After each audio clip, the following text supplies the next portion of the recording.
Raoul, vous voici avec les abonnés de Front Populaire. Tout d'abord, dites-nous ce que vous observez à votre échelle. Est-ce que vous confirmez que l'épidémie est bien en train de se terminer?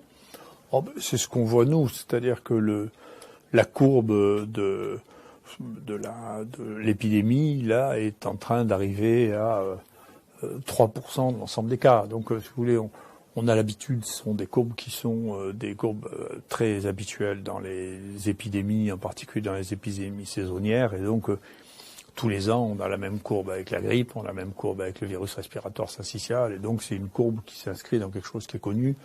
Et on voit qu'on est au bout de la courbe. Je sais pas, le dernier jour, la dernière fois qu'on a mesuré, on avait 15 cas. Comparé au maximum, on avait près de 400 cas par jour. Hein.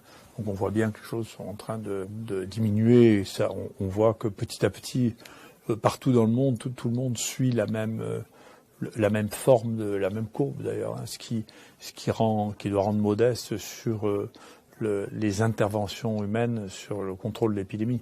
Il est vraisemblable que les interventions humaines, techniques, celles d'État, changent la hauteur du pic, c'est-à-dire il y a plus ou moins de cas, il y a plus ou moins de morts. Ça, bien sûr, ça dépend de la qualité de la prise en charge. Mais la forme elle-même de la courbe ne dépend probablement pas du tout des mesures qu'on a prises. C'est juste l'évolution naturelle d'une épidémie habituelle. Et vous ne croyez pas, vous avez dit, vous ne croyez pas à une deuxième vague. Alors, à quoi bon ce plan, Philippe? C'est pas un excès de zèle, vous pensez? Je sais pas ça. Donc peut-être que ça va arriver cette fois-là. L'avenir, c'est jamais prévisible. Hein. Donc moi, je suis toujours très prudent avec les prévisions. Après, en revanche, ce qu'on peut faire, c'est les probabilités. Vous voyez. Donc la probabilité que ça se passe complètement différemment de la courbe en cloche banale que l'on voit habituellement est faible. C'est très embêtant, c'est très irritant intellectuellement parce qu'on comprend pas du tout pourquoi le même virus, apparemment, hein, à un moment est contagieux et à un moment n'est plus contagieux. Mais nous, on a ça d'une manière très banale parce qu'on étudie depuis très longtemps la population des gens qui vont faire un pèlerinage à la Mecque. Et vous savez que le grand pèlerinage à la Mecque, le Hajj, ces dernières années, c'est souvent trouvé l'été. Et donc on regarde, comme tous les grands lieux de rassemblement, je ne sais pas si vous avez vu les rassemblements de la Mecque, donc il y a 3 millions de personnes qui tournent ensemble, collés, donc la transmissibilité est considérable. Et donc on étudie les gens qui reviennent. Parmi les gens qui reviennent, il y a les gens qui reviennent avec la grippe, parce que dans les gens qui se rencontrent, il y a des gens qui viennent d'un pays où la grippe est épidémique à ce moment-là, et d'autres qui viennent de France où elle n'est pas épidémique pendant l'été.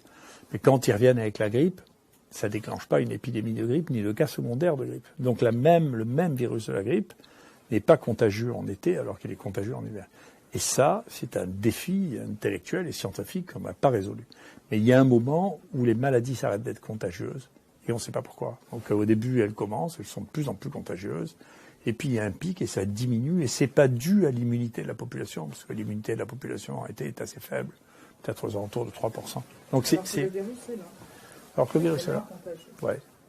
Oui. Donc c'est un mystère de toutes les épidémies sont comme ça. Les épidémies s'arrêtent de toute manière.